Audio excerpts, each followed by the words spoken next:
आज हम बात करेंगे सॉल्वेंट एक्सट्रैक्शन की। सॉल्वेंट एक्सट्रैक्शन क्या होता है? सॉल्वेंट एक्सट्रैक्शन में हम क्या करते हैं, आयन पेयर फॉर्मेशन होती है। आयन पेयर फॉर्मेशन क्या होती है, ठीक है ना।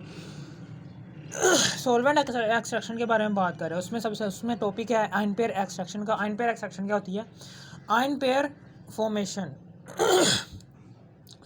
Ion pair formation is only applicable in the extraction of ions from the solvent. यानी कि आयन पेयर फॉर्मेशन में क्या होता है कि इज ओनली एप्लीकेबल, ये कब एप्लीकेबल होगा? इन the extraction of ions.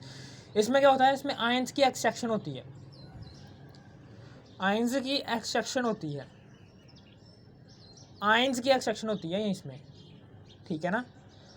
Ions की एक्सट्रैक्शन होती है, ions in the extraction of ions from the solvent, solvent से आयन्स की एक्सट्रैक्शन होती है, ये इसकी तारीफ है। अब उसके बाद आगे हैं इनऑर्गेनिक आयंस। इनऑर्गेनिक आयंस है जी एनालाइट, H पॉजिटिव और A नेगेटिव, ठीक है, समझ आ गई। यहाँ पर क्या होता है, is extracted by using this technique. Inorganic ions है, यहाँ पर हम एक फनल लेंगे, सेपरेटिंग फनल,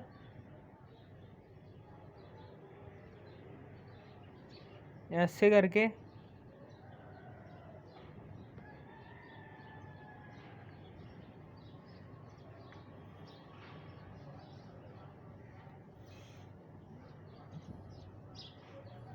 और इस स्टॉपर को खोलने के बाद हम पोलर सॉल्वेंट, यानी कि सॉल्वेंट पानी है उसको डाल देंगे।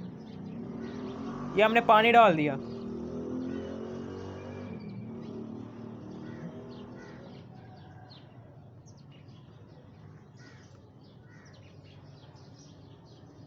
अब उसके बाद इस पानी के अंदर हमने HCl यानी कि एसिड डाला हुआ है, H प्लस और A नेगेटिव। फॉर एग्जांपल कोई सा भी एक एसिड है, HA का क्या मतलब है, इसका मतलब है कि कोई सा भी एसिड, HCl डाल दो, हाइड्रोक्लोरिक एसिड डाल लो, या फिर कोई सा भी एसिड डाल लो, HNO3 डाल लो, ठीक है ना। वो डाला हुआ है, एक सॉल्वेंट डाला हुआ है H2O के अंदर हमने एसिड डाला हुआ है। H2O के अंदर हमने क्या डाला हुआ है, कोई सा भी एसिड डाला हुआ है, और एसिड के आयंस बन रहे हैं। एसिड के क्या बन रहे हैं, आयंस बन रहे हैं, H प्लस और A नेगेटिव, वो दो आयंस बन रहे हैं, ठीक है ना। अब उसके बाद अब हम इसके अंदर डाल देते हैं एमाइन। कौन सा वाला एमाइन, ये वाला एमाइन, ये जो सा है ना, ये देखिए, इनऑर्गेनिक आयंस एनालाइट, ये एनालाइट होते हैं। H पॉजिटिव और A नेगेटिव आयंस को हम कहते हैं एनालाइट, ये हमेशा याद रखना, एनालाइट, इन दोनों आयंस को कहते हैं हम analyte. Is extracted by using this technique, हम इसको एक्सट्रैक्ट कर लेते हैं, एनालाइट को एक्सट्रैक्ट कर लेते हैं, ठीक है ना। यानी कि H पॉजिटिव और A नेगेटिव आयंस को हम एक्सट्रैक्ट करते हैं by using this technique. Inorganic ions, ठीक है ना, ये इनऑर्गेनिक आयंस ही है ना, H पॉजिटिव और A नेगेटिव, इनऑर्गेनिक आयंस। यानी कि इनऑर्गेनिक आयंस, इनऑर्गेनिक आयंस का क्या मतलब है, हम इसे इनऑर्गेनिक आयंस भी कह सकते हैं, हम इनको पोलर आयंस भी कह सकते हैं, हम इनको वो भी कह सकते हैं एक्वस आयंस, ठीक है ना, कुछ भी कह लो, इनऑर्गेनिक आयंस कह लो।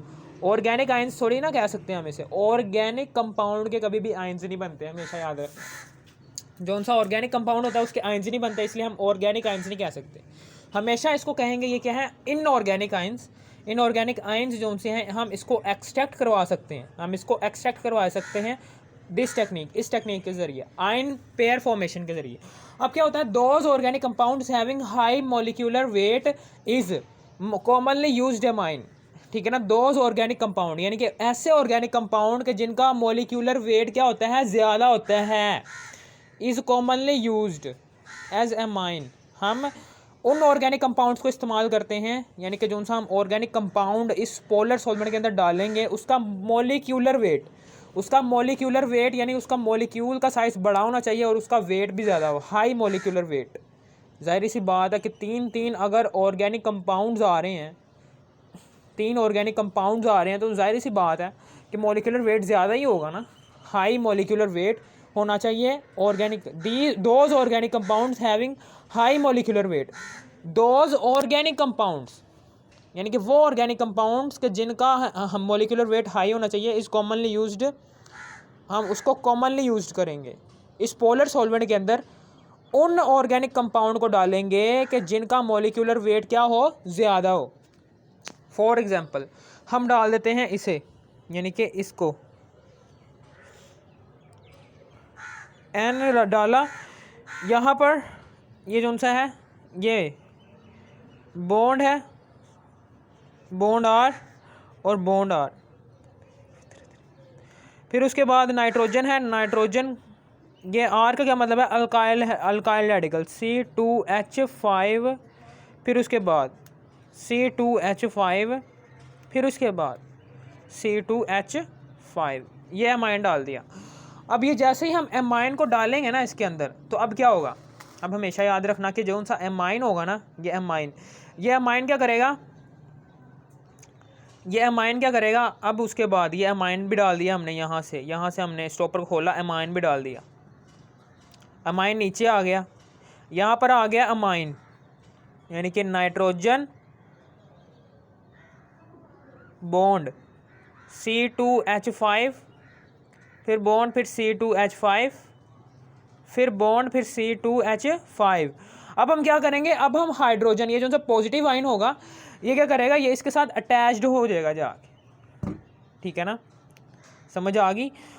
H पॉजिटिव है, H पॉजिटिव का क्या मतलब है, H पॉजिटिव एक प्रोटॉन है कि जिसके वैलेंस शेल में अभी भी एक भी इलेक्ट्रॉन नहीं है। H पॉजिटिव को चाहिए दो इलेक्ट्रॉन हासिल करके ये डुप्लेट रूल के मुताबिक स्टेबल होना चाहता है, तो इसलिए क्या करेगा, ये H पॉजिटिव क्या करेगा, ये इसके साथ बॉन्ड बना लेगा, इसके साथ बॉन्ड बना लेगा, और ये जो सा है N, इसको नाइट्रोजन, इसको अपना, चूंकि लोन पेयर डोनेट किया है नाइट्रोजन ने, चूंकि लोन पेयर नाइट्रोजन ने डोनेट किया है हाइड्रोजन को, लोन पेयर डोनेट किया ना नाइट्रोजन ने हाइड्रोजन को, तो अब क्या होगा कि इस पूरे के ऊपर पॉजिटिव चार्ज आ जाएगा, इस पूरे के ऊपर पॉजिटिव चार्ज आ जाएगा, और जैसे ही पॉजिटिव चार्ज आएगा ना, तो ये ए नेगेटिव भी इसके साथ आकर ऐसे चिपक जाएगा, ठीक है ना।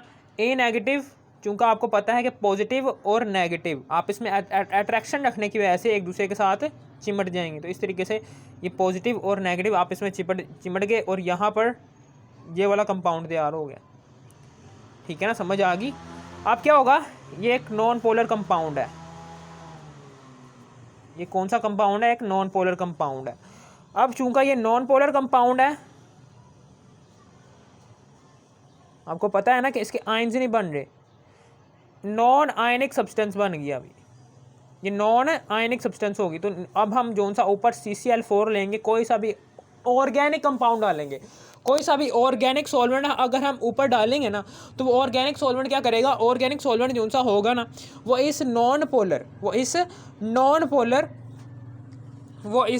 पोलर कंपाउंड को ऊपर की तरफ खींचेगा, यानी कि जो सा ये ऑर्गेनिक सॉल्वेंट है, ये इस नॉन पोलर कंपाउंड को ऊपर की तरफ ऐसे करके खींचता चला जाएगा। इस तरीके से ये नॉन आयनिक, हम इसे नॉन आयनिक सब्सटेंस भी कह सकते हैं, फिर नॉन आयनिक सब्सटेंस यानी कि जिसके आयन्स नहीं बन रहे, या फिर नॉन इलेक्ट्रोलाइट भी कह सकते हैं। आपको पता है, हमेशा याद रखना कि जिस भी सब्सटेंस के आयन्स बनते हो ना, वो पोलर सॉल्वेंट के अंदर डिसॉल्व हो जाते हैं, लेकिन अगर किसी भी सब्सटेंस के आयन्स ना बन रहे हो, ठीक है ना, आयन्स ना बन रहे हो, तो वो बन जाती है नॉन इलेक्ट्रोलाइट। वो नॉन इलेक्ट्रोलाइट सब्सटेंस वो हमेशा हल होती है ऑर्गेनिक सॉल्वेंट में, तो ये जो उनसे है ये एक्सट्रैक्ट हो जाएगी ऑर्गेनिक सॉल्वेंट की तरफ, ठीक है ना, समझ आ गई। और मैंने वही बात लिखी हुई है, आयन पेयर फॉर्मेशन होती है सबसे पहले, ion pair formation is only applicable in the extraction of ions, ions की एक्सट्रैक्शन करवा रहे हैं फ्रॉम द सॉल्वेंट से, यानी कि पोलर सॉल्वेंट से हम H पॉजिटिव और A नेगेटिव इन दोनों आयन्स की एक्सट्रैक्शन करवा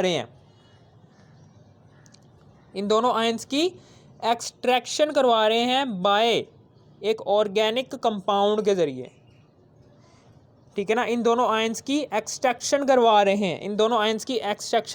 हैं, किन में, यानी कि हम क्या कह रहे हैं, इसकी तारीफ हम कैसे कह सकते हैं आयन पेयर फॉर्मेशन में। आयन पेयर फॉर्मेशन की तारीफ हम ऐसे कर सकते हैं कि हमने पोलर सॉल्वेंट के अंदर जो से दो आयन्स लिए हुए हैं, दो आयन हमने पोलर सॉल्वेंट के अंदर एक एसिड लिया, एसिड के दो आयन्स बने हैं, ठीक है ना, H पॉजिटिव और A नेगेटिव।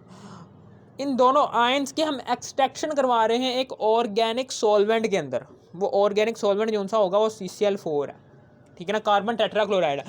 हम ऑर्गेनिक सॉल्वेंट के अंदर दोनों एसिड के आयन्स की एक्सट्रैक्शन करवा रहे हैं, हम इसको कहते हैं आयन पेयर फॉर्मेशन, ठीक है ना, समझ आ गई। अब छोटी सी इक्वेशन भी याद रखना। वो छोटी सी इक्वेशन ये है कि जैसे ही H पॉजिटिव जोन सा है, H पॉजिटिव जैसे ही नाइट्रोजन के साथ रिएक्ट करता है, नाइट्रोजन जो सा होगा ये बॉन्ड C2H5, फिर बॉन्ड, फिर C2H5, फिर बॉन्ड, फिर C2H5। अब हम क्या करेंगे, अब यहाँ पर क्या होगा, यहाँ पर मैं ये मिटा रहा हूँ, ठीक है ना, यहाँ पर क्या होगा ये जो सा ये इसको H पॉजिटिव को 2 इलेक्ट्रॉन चाहिए, H पॉजिटिव को क्या चाहिए, ये प्रोटॉन को 2 इलेक्ट्रॉन चाहिए अपना वैलेंस शेल में डुप्लीट रूल के मुताबिक स्टेबल होने के लिए। तो ये क्या करेगा, तो ये हासिल कर लेगा nitrogen bond C2H5 bond C2H5, फिर बॉन्ड, फिर C2H5।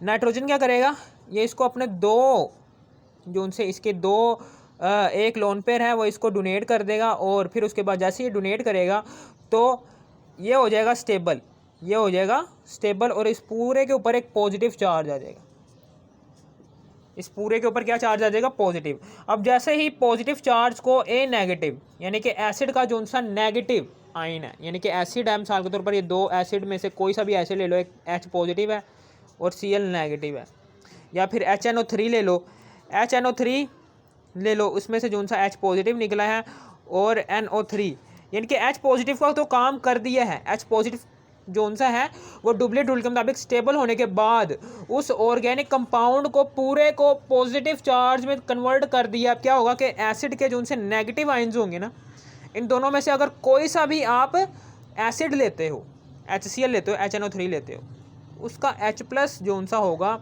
वो ऑर्गेनिक कंपाउंड में मौजूद जो सा नाइट्रोजन होगा उससे लोन पेयर हासिल करने के बाद उस पूरे ऑर्गेनिक कंपाउंड पर पॉजिटिव चार्ज डाल देगा। जैसे पॉजिटिव चार्ज आ जाएगा ना, तो फिर क्या होगा, तो फिर उस एसिड का नेगेटिव चार्ज जो सा होगा उस एसिड की, ठीक है ना, उस एसिड की जब हमने, यानी कि एसिड जो सा था वो आयंस में कन्वर्ट हुआ था, उसका जो सा पॉजिटिव चार्ज है, ठीक है ना, उसका जो सा पॉजिटिव चार्ज है वो तो ख़त्म हो गया, लेकिन अब नेगेटिव चार्ज जो सा होगा वो अट्रैक्ट होगा, ठीक है ना, ऑर्गेनिक कंपाउंड के पॉजिटिव चार्ज के साथ। अब क्या होगा कि अब ये अट्रैक्ट हो गया, अब हम क्या करेंगे, H bond N bond C2H5, फिर बॉन्ड, फिर C2H5, फिर बॉन्ड, फिर C2H5। अब इसके साथ जाकर ये A जुड़ जाएगा। अगर आपको इस वीडियो की ज़रा सी भी समझ आ गई हो तो अब ये क्या बन गया है, ये नॉन पोलर कंपाउंड बन गया। ये क्या बन गया है, ये नॉन पोलर कंपाउंड बन गया है। ये नॉन पोलर कंपाउंड कहाँ पर एक्सट्रैक्ट हो जाएगा, नॉन पोलर सॉल्वेंट में। और इस तरीके से हमने क्या किया है, हमने आयंस को जो कि सिर्फ और सिर्फ किस में डिज़ोल्व हो सकते थे, आयंस हमेशा डिज़ोल्व होते हैं पोलर सॉल्वेंट में, हमने उसको आयंस को डिज़ोल्व करवा दिया है नॉन पोलर सॉल्वेंट में। हम इसी फिनोमिना को कहते हैं आयन पेयर फॉर्मेशन, यानी कि ion pair formation is only applicable in the extraction of ions. Ions की एक्सट्रैक्शन हो रही है H पॉजिटिव और A नेगेटिव, आयंस की एक्सट्रैक्शन हो रही है from polar solvent to non polar solvent, ठीक है ना, समझ आ गई। हम इसी फिनोमिना को कहते हैं आयन पेयर फॉर्मेशन। अगर आपको इस वीडियो की ज़रा सी भी समझ आ गई, थोड़ी सी भी समझ आ गई, तो इस वीडियो को कर दो लाइक और subscribe. Thanks for watching me.